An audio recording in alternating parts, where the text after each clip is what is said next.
versus Nicholas Cornelius. Can I have parties announced for the record for the state? Daniel Escobar from the state of Texas. And Jackson Lindsay on behalf of Mr. Cornelius, Judge. Are you Mr. Cornelius? Yes, ma'am.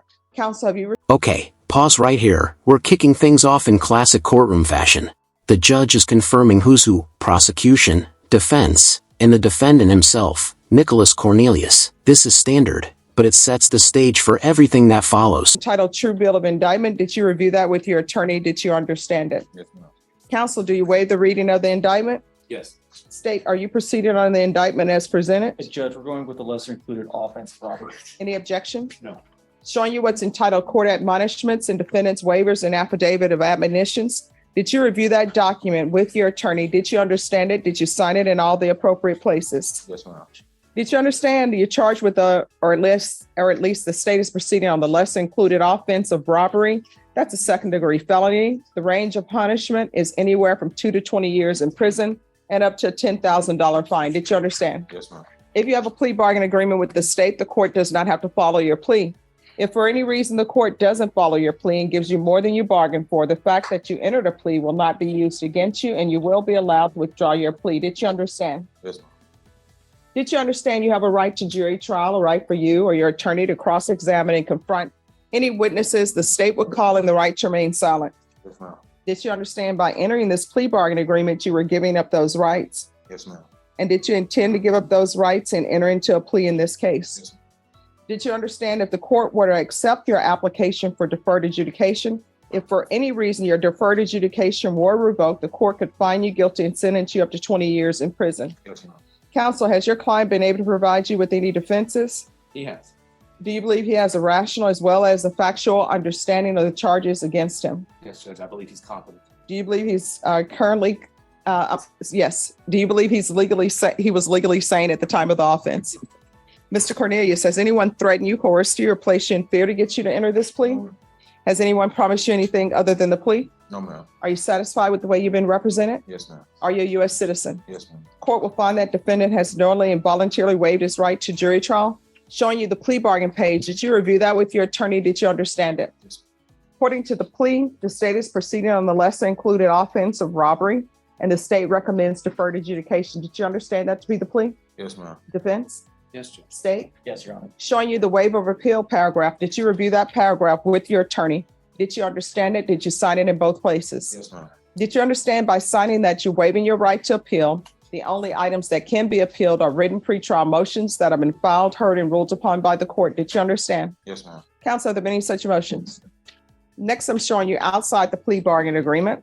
State is requesting that your community supervision be for a term of 3 years. There be a TAP evaluation and no contact with Jose Aguilar. Did you understand those are recommendations from the state and the court does not have to follow those recommendations? Yes, ma'am.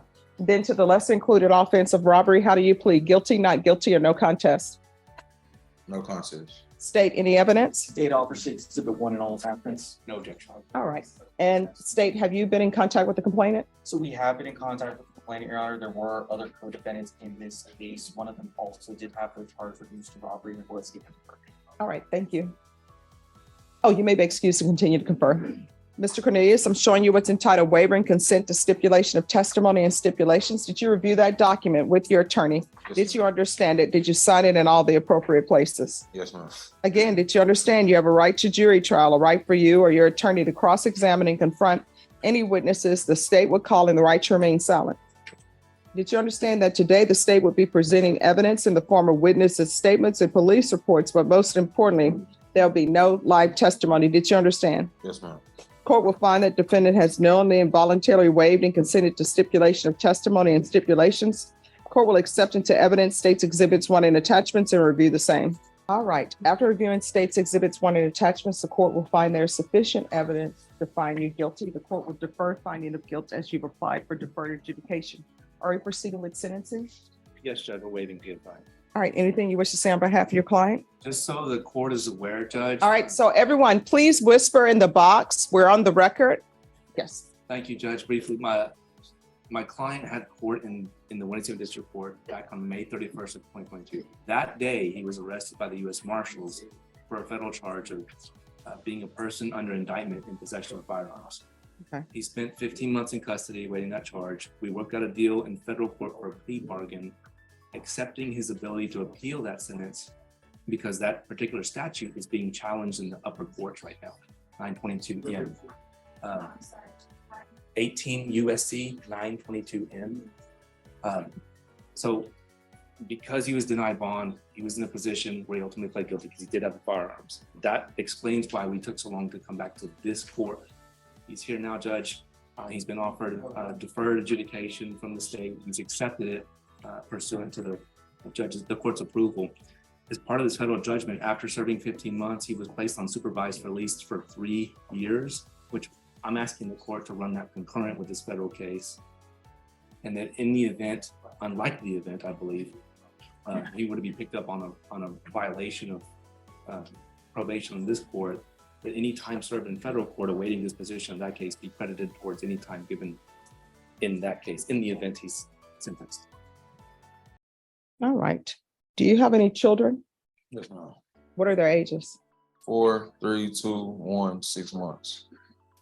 And where are they? Who are they with? Their mothers. How many mothers? 3. All right, that is not Black excellence. The fact that you're here is not Black excellence, unless that's the name of a building, but I'm assuming it's not. So you are not showing Black excellence to your ancestors or to your mother, your grandmother, or anyone. You understand? Yes, ma'am. So don't wear Black excellence if you're not showing it. Yes, ma'am. All right, are you employed? Yes, ma'am. What do you do? Pack and moving. Apple moving service. Okay. All right. This is what the court is going to do. Court will sentence you to 3 years deferred adjudication. There's to be no contact with Jose Aguilar. There's to be restitution, if any, to FedEx. Regular reporting.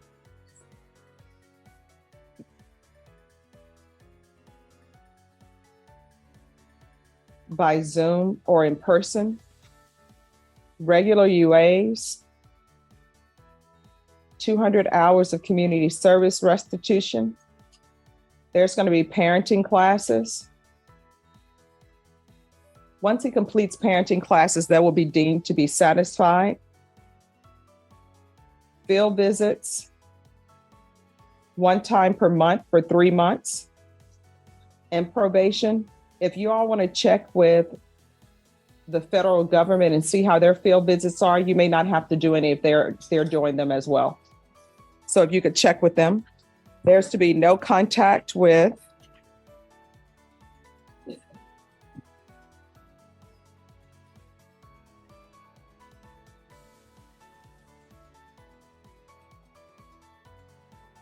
Aubrey Reed, Aubreyreed, Charlie James Ray Perkins, Amari, Emari, Lafel, Lafel, Freeman, Freeman. There's to be proof of employment within 30 days. No employment as a home health care provider or with minors. Probation, is there anything else he needs? Yes. All right, is there anything else you need from the court to have black excellence in your life? Notice how the judge is carefully spelling out every single right Cornelius is giving up by entering this plea bargain. This isn't just formality, it's legal armor for the court. If Cornelius later tries to say, "I didn't know what I signed up for," this record shows he was warned, point by point. Show you what's entitled Trial Court Certification of Defendant's Rights to Appeal. Did you review that with your attorney? Did you understand it? And did you sign it? Yes, ma'am. Because this is a plea bargain agreement, because I followed your plea bargain agreement, and because you waive your right to appeal, you do not have the court's permission to appeal. You understand? Yes, ma'am. All right. Is there anything else you need from the court to be successful? No, ma'am. All right, we can go off the record. Here's the thing. From here on out, in this court, whatever you do in your life while you're on probation, you need to ask yourself 2 questions. 1, is what I'm doing something that could potentially result in me being revoked and sentenced to prison for 20 years? If the answer is yes, don't do it. If the answer is maybe, don't do it. Do you understand? Yes, ma'am. All right, good luck to you.